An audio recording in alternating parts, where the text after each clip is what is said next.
This is News 25 with Deanna O'Donnell. News 25, local news you can count on. News is brought to you by J.K. Nelson Law.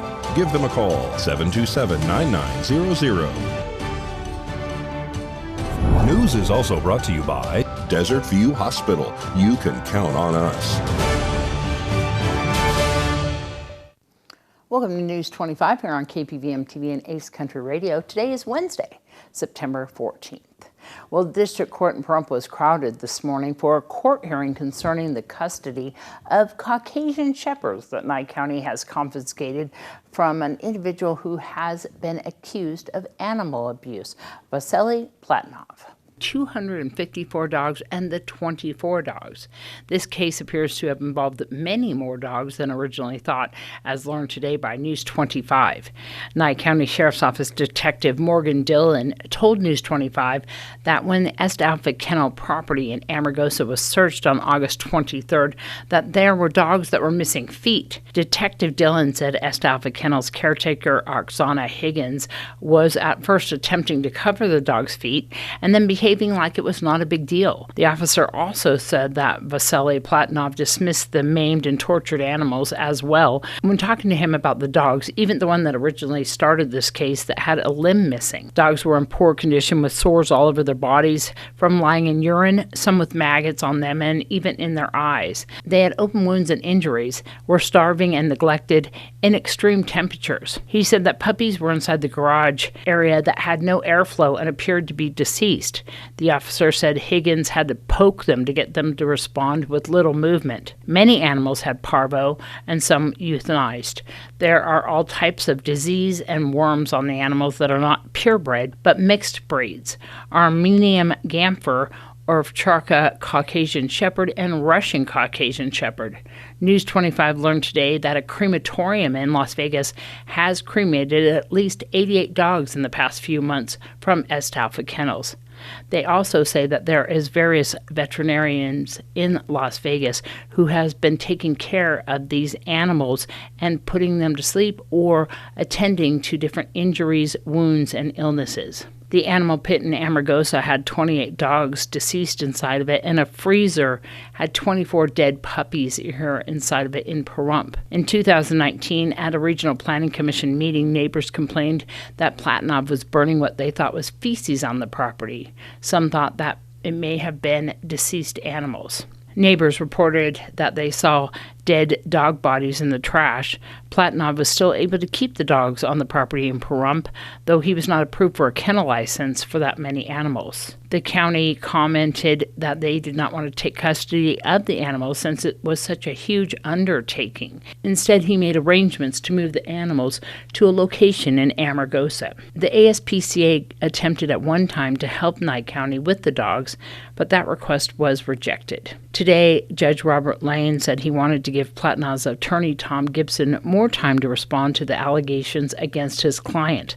The prosecution had brought in the ASPCA, their attorney, Nye County Sheriff's Office, police officers, veterinarians, animal shelter employees, and massive photo evidence to present to the court. Judge Lane said that the state needs to close a civil case about the dog relocation from Pahrump to Amargosa. The new civil case is concerning the custody of the animals.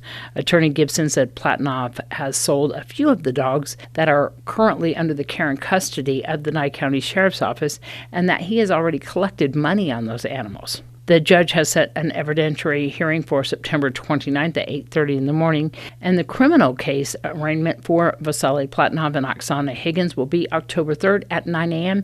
in the Beatty Justice Court. Yeah, I'm not quite sure the context that you plan on admitting evidence is, because this isn't an evidentiary hearing, but we'll get to that in a minute and find out why you need an exhibit book.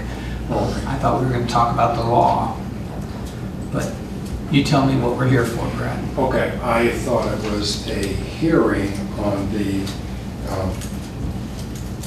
condition of the animals, what Nye County Sheriff's Office investigated, what they found.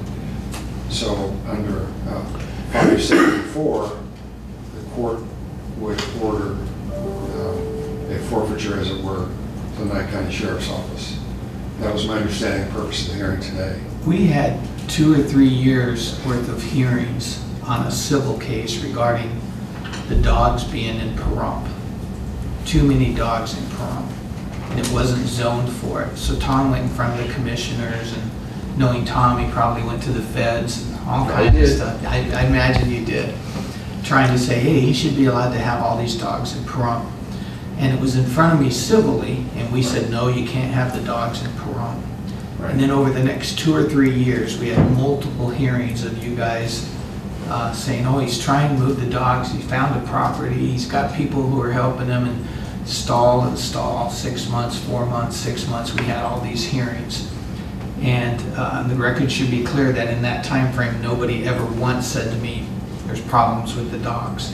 We have recent contracts up to like 2 to 3 months ago where they just hadn't, where the dogs had not been delivered yet, and it was not for anyone playing games with the court or with Mr. Platinum. These are actual purchases, because that's how he makes his money. He sells these dogs. And I'll wait for the evidentiary hearing, but mind you, a lot of the problem here was as you correctly pointed out, Judge, this went on for a long time, but as it was going on, the first couple of years we were tied up in federal court, so nothing happened. Of course, we'll keep you updated on that story. On a recommendation from Nye County Commissioners, County Clerk Mark Comp is ditching the electronic voting machines for the November general election. Instead, voters will cast their ballots on paper. Comp spoke with News 25 about the changes and what voters should expect as they visit the polls. On March 15th, the Nye County Board of County Commissioners recommended to the clerk that they go to an all-paper ballot with a hand count. If you look back at the primary, 63% of the ballots were paper anyhow because they came in through the mail. So for the remaining 37%, we're going to be using the same ballot that you would fill out at home. You can fill it out here in the polling location, whatever your polling location is, and you'll have a paper ballot to fill out. It's the same ballot. The only difference is instead of sitting at your kitchen table, you'll be sitting at a table or standing at a table here in the polling location. The same sort of function is going to happen as it has in the past. Instead of walking to a machine, you're going to basically go to the same location and fill out a paper ballot. No different than what we're doing right now. You will see the same sort of booth, and you will be given a ballot and a pen to fill out that ballot, and be directed to the same place there was a machine, but you'll be given a ballot. Now, if you have disabilities, and for example, someone who's blind and needs to be able to use a machine because they can't read the ballot, you can request that somebody can assist you in filling out the ballot, or if you want to be doing it all yourself in private, we will have one of the original machines that we've used at each location that will have the equipment that we've had all in the past, and they will be allowed to vote on that machine. But that is for folks with specific needs to use that machine. We're going to do a parallel process because this is the first time in testing this out. We're going to use the same tabulators that we use to process the votes with the paper ballots for the remaining ballots that are going to be provided from the polling location. So then we're going to take those ballots in the same batches that we put through the tabulator, and we're going to send them to a hand count team. The goal is to have a minimum of 8 teams of 5 working on that, and they will, one person will read the ballot, the other people will tally the ballot. Once we've evaluated whether we're successful or not, I hope to be successful, and I'm working hard to be successful in that, then we can then determine whether in the next election we'll go totally to hand count or continue with the parallel process until we get it right. All right, more from our county clerk on the other side of this break. You're watching News 25, the most recognized and farthest reaching local news in Nye County. News 25, local news you can count on. This segment of the news is brought to you by John Air. For all your heating and air conditioning needs, call 775-751-2372. Welcome back to News 25. Nye County Clerk Mark Comp says that there's a need for poll workers for the upcoming November general election. He explains the application process. I'm trying to encourage all voters registered voters to apply. I'm looking particularly for the nonpartisans, Democrats, independents. We generally, because of the makeup of our county, get a lot of Republican voters apply, but I want to make sure there's a good mix. I want to make sure that there's good representation, and I've personally been reaching out to a variety of different organizations, Democrat organizations, asking them to please identify voters in this county that can help me out. They can come into the clerk's office here if they are not computer friendly, or they can go online to the Nye County website, www.nyecounty.nv.gov. Go under departments to the clerk's page, click on elections, and you can click on a form that you can fill out right there on the website and press submit, and it'll come right to my email. Well, the FDA recently approved over-the-counter hearing aids, which could become available in stores as early as mid-October. Previously, prescriptions were required for hearing aids, but that's not the case anymore. We have been anticipating the release of these regulations for probably 6 years, maybe even a little bit longer. It's something that came onto the radar of legislators and regulators quite a long time ago. And the focus has been on improving accessibility and affordability of hearing care. According to Dr. Sarah Sidlowski with Cleveland Clinic, 80% of people with hearing loss haven't tried to improve it, and the introduction of these over-the-counter hearing aids aims to change that. The hearing aids are designed for individuals 18 and older with perceived mild or moderate hearing issues. Those interested will not be required to have a medical exam or prescription before buying them. However, Dr. Sidlowski still recommends seeing an audiologist for hearing tests, so you can learn more about what kind of hearing difficulties you may have, as well as the various treatment options available. I think over-the-counter devices are going to be a wonderful option for people who weren't ready to take that big step to fully understand their hearing loss, or maybe to see an audiologist in order to have a prescription device programmed. So this will be a great way for people to maybe have an entry point. And then when they're having more difficulty or the device isn't providing the benefit they need, they can come see an audiologist. Well, Dr. Sidlowski notes that more still needs to be done to raise awareness about hearing loss. Although it's one of the top 3 most common health conditions, a recent study showed only about 10% of older adults between the ages of 50 and 80 were able to properly identify what's considered a normal range of hearing. Well, when you've settled into your new home, the last thing you want to do is renovate. In today's Ask Angie segment, Rachel Zepernick gives us insight on which projects we should do before moving into a new home. Renovating your new home is the best way to personalize it to your exact needs and preferences, but you may not know where to start. Rachel Zepernick, interior home expert at Angie, is here to walk us through the projects that should be done before moving into a new home. If your new kitchen needs upgrades, try to get them done before you move in. A nice kitchen can make all the difference in your new home. However, kitchen renovations can be a very stressful and disruptive process. For example, you may not be able to cook or store food or appliances during the entire process. So again, it's best to get it done before you move in. Bathroom remodels can be very inconvenient for homeowners, especially if you're moving into a single bathroom home. You'll probably need to stay out of the bathroom until renovations are complete, which can take weeks. However, depending on the work you need done, your renovations may be less invasive. Talk to your pro beforehand and ask them if you should renovate your bathroom before moving in. Installing new floors is much cheaper and easier if your home is already empty. You can skip the process of having to move out all of your furniture and go right to the process of removal and installation of the new floors. Luckily, when you work with the right pro, installing new floors should be a relatively quick process that takes a few weeks at most, so it shouldn't delay your move-in date too long. If you want to paint the interior of your home, try to do it before you move in. Like installing new flooring, painting goes a lot quicker when the rooms are already empty. This is also a great time to check for lead paint or remove any unwanted popcorn ceilings. I recommend hiring a cleaning service to deep clean your new home before you move in, especially after any major projects. They'll clean every last crevice, including areas that often don't get enough TLC, like the interior of your cabinet and appliances. They'll also make sure to remove any remaining debris from your move-in projects. Now you'll have a fresh start, and all you have to do is move your belongings into your clean, new home. Do you have any questions about your home projects? Tweet them using hashtag AskingAngie. That's hashtag AskingAngie. And you may find some tips in our upcoming segments. All right, well, we'll have your Save a Pet and student news right after this break.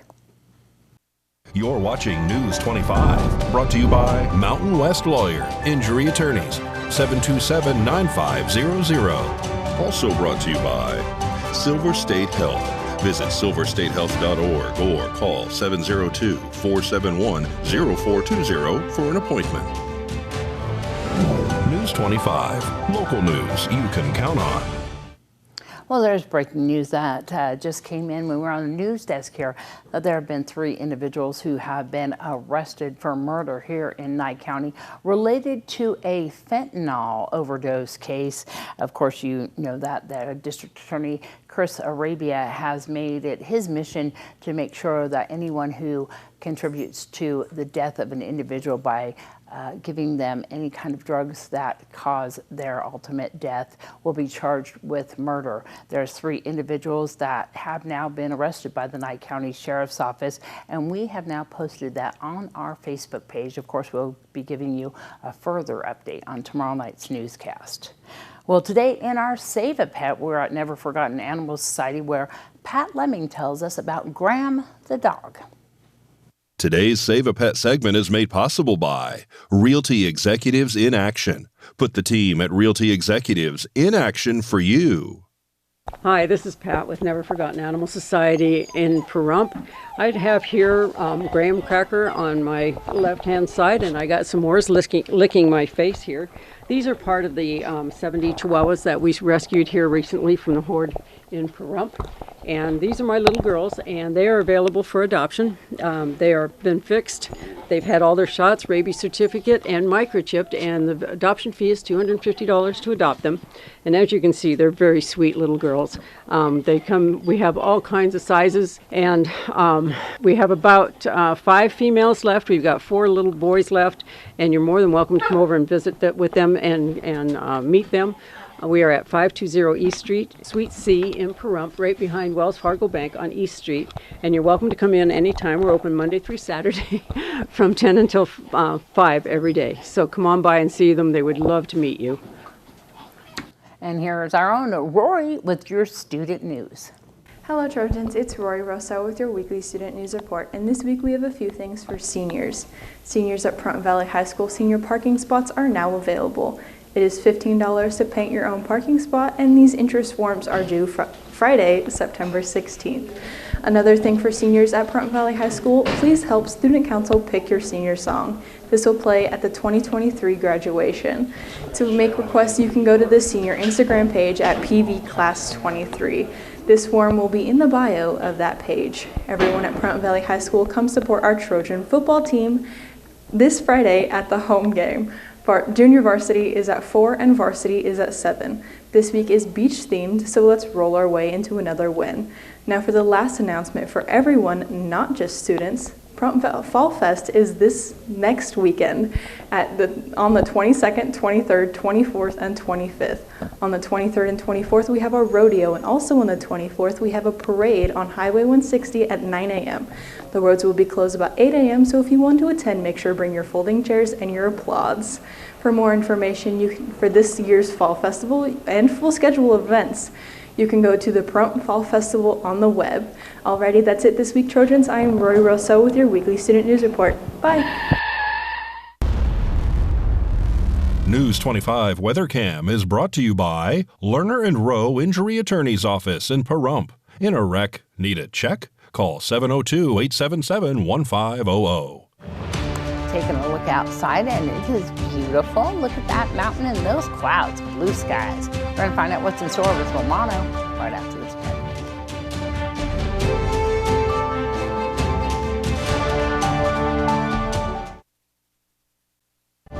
News 25 weather is brought to you by Dairy Council of Nevada.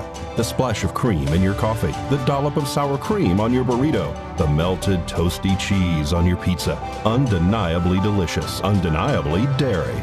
Enjoy what's real. Good evening, Nevada. It's Romano Frediani in for John Kohler from the KPVM TV Weather Studios with your Wednesday weather map, where once again, cooler temperatures are prevailing up and down the state. Fernley saw 80 degrees, Fallon saw 81, Carson 79. Our cool spot in the state today was Tonopah with 73 degrees, narrowly beating out Goldfield at 74. Beatty saw 85 degrees, Amargosa, our hot spot with 90 degrees for the day, and Las Vegas close behind at 88 degrees. Out in Death Valley, 102, back up into the triple digits for today. Here in the paradise of Pahrump, we have 85 degrees currently. It was 86 just a little bit earlier. Mostly sunny, just a few clouds out in the sky. Winds out of the south at 12 miles an hour. Humidity at 27%, and the sun rose this morning at 6:25. It'll set this evening at 6:52. The humidity will ratchet up to about 41%. Winds out of the east-southeast to 9 miles an hour as we head for a low tonight of 65 degrees. How does that set us up for the rest of the week? Bam! Lots of sunshine. Lots of it. No clouds, zero chance of rain. Winds staying under 15 miles an hour all week long. And the temperatures are staying comfortably in the lower to upper 80s and the lows at night in the low 60s. It seems as if fall is officially here. And with that, just a reminder, keep your eyes peeled out on the roads. More bikers, more motorcyclists, more people riding bicycles and trikes. They're going to be out there with the cooler weather. It's a little self-serving since I myself ride a bike, but do keep your eyes peeled and enjoy this wonderful week of weather we've got. Back to the desk, here's Deanna. Thanks so much, Romano. And super good news about the weather and some of those temps. Anyways, that's going to wrap up this edition of News 25 from all of us here at KPVM TV and Ace Country Radio. Have a great night. We'll see you back here tomorrow.